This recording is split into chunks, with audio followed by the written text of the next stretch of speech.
It's been just over a year since I got this Prog NX6. This was my first ever Strandberg, and in that year I've grown to absolutely love these guitars. So much so in fact that I've got 5 of them now.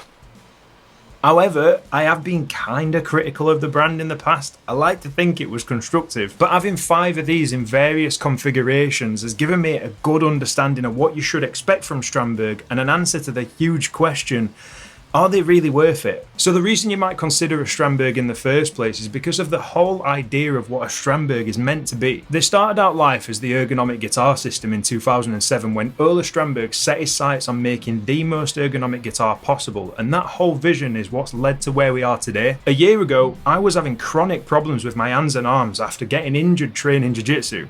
Twice. One sparring partner thought it'd be cool to try and snap my arm completely off and left me with a compressed ulnar nerve in my fretting arm, and the second was entirely my fault not tapping to a choke that I had no right fighting against, and that did my neck. Physio just wasn't helping after months, and I'd got to a point where I didn't know how I was going to carry on playing guitar and making videos for this channel.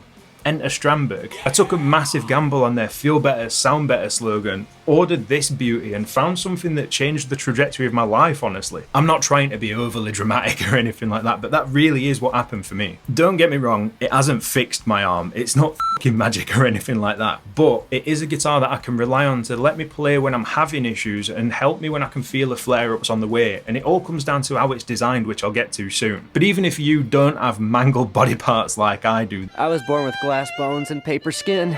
No! No!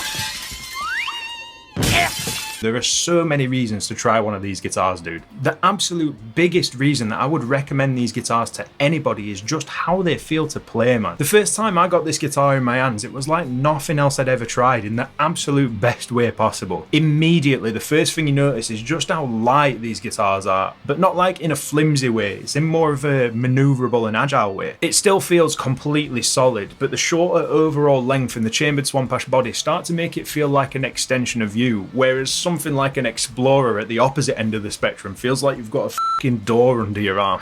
Guitars like that are just big ass, admittedly cool looking pieces of wood, but Strandbergs fit you perfectly however you want to hold a guitar, and standing with them is just barely noticeable. The amount of thought that went into shaping the burden is immediately obvious, and it makes a massive amount of difference to how long you can play guitar for. The other thing that has a massive impact on my ability to just sit and play for as long as I want is the endure neck profile. I think there's still a lot of mystery around the shape of these guitars' necks because we're so used to seeing rounded neck profiles, but it's actually such a simple concept. And when you think about it, there isn't actually a rule that says guitar necks have to be round. Breaking from tradition, the endure neck is an asymmetrical trapezoid profile with 3 flat planes that are meant to guide your hands into the correct positions while you're playing. That results in less stress on your joints and the best leverage possible while playing, whether you're doing bends, slides, lead lines, or whatever, and it really does work, provided you're willing to let it help you find correct technique. It can't fix bad technique, just like any other guitar. This flat center plane is the main feature here. It's there to guide your thumb along the neck to get your hand into the best position while playing, but these 2 outer planes seem to have a bit of confusion around them. You are supposed to use them, you're not just supposed to leave your thumb in the middle of the neck all the time. The bottom plane is for better leverage when you're playing super awkward chord shapes or massive stretches and your thumb needs to get underneath the board. The top plane is mainly for bends, or at least that's how it works for me.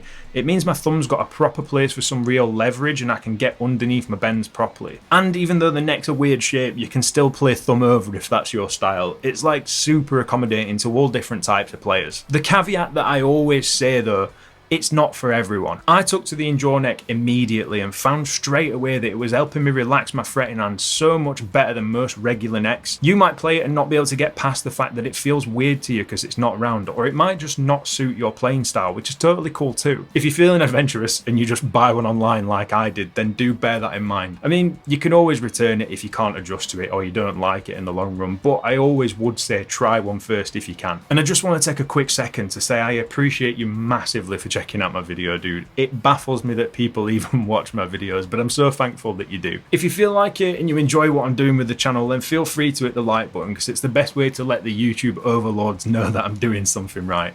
Thanks again, man. I appreciate you being here. Now let's talk about quality. Next, the quality of these instruments. Now, it's no secret that these are expensive guitars, and not a single person could blame you if you looked at the price of these and thought, Fuck that.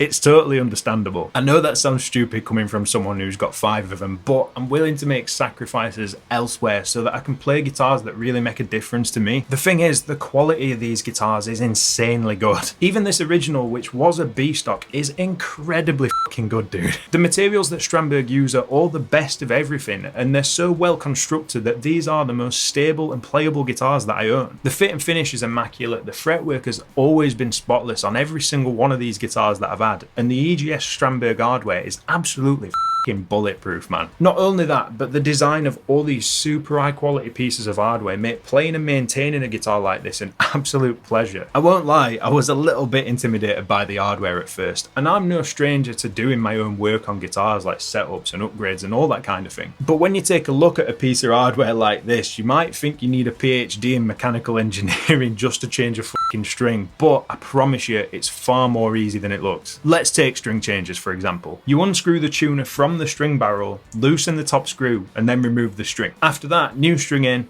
pull it taut, bolt it down, screw the tuner back to pitch. It makes changing strings a 5-minute job, especially on the hardtail versions. And everything else is just as simple, especially considering that you can make every adjustment to this guitar that you might need to, apart from truss rod adjustments, just using the Strandberg multi-tool that you get with every guitar. Though they are plastic and they do break. I actually broke one of mine doing my first setup on my Salem model while I was undoing one of the screws up here. It must have been tightened by like prime years Arnold Schwarzenegger who must work in the factory or something, because that thing was jammed on so hard, this just snapped. You need to screw the locking nut down now!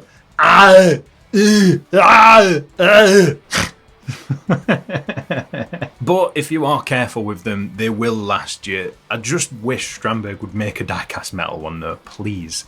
Please. Also, a final note on value, and it's not something that I've spoken about a lot in previous videos, but you do get a gig bag with every single guitar that you buy, and they're really good quality too. Plenty of pockets, it's super sturdy, it's just really good. I had to mention it because I've bought guitars that were about the same price as this, weren't even nearly as good quality, and they just fucking rocked up in a box and a foam sleeve. It's not something to be overlooked. Just like the sound of these guitars. In the last couple of years on YouTube, I've been super fortunate to try so many different sounding guitars, and that's given me a really good idea of what I like and what I don't like.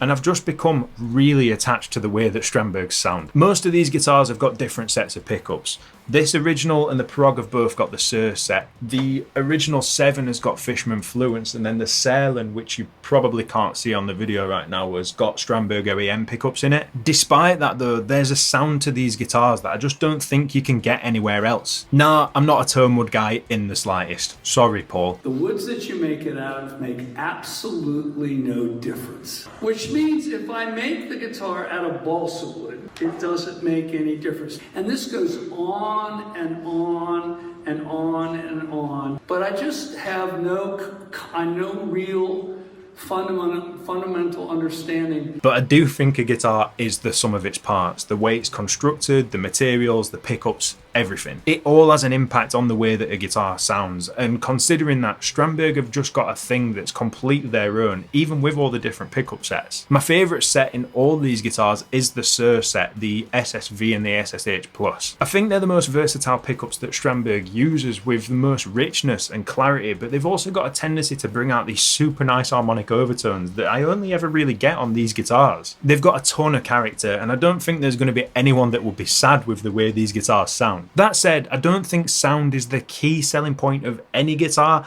Let me explain though. As long as the individual axe is resonant and responsive and it's not a bad unit, then I think it's far more important that it plays super well, because most of your tone's going to come from what your pickups are and your speaker and your amp and all that sort of stuff. But onto the criticisms, because I have been as honest as I can be in the past about my feelings about the brand. I'm not going to go into it all again, but if you are interested in what I had to say, there is a video on the channel about it.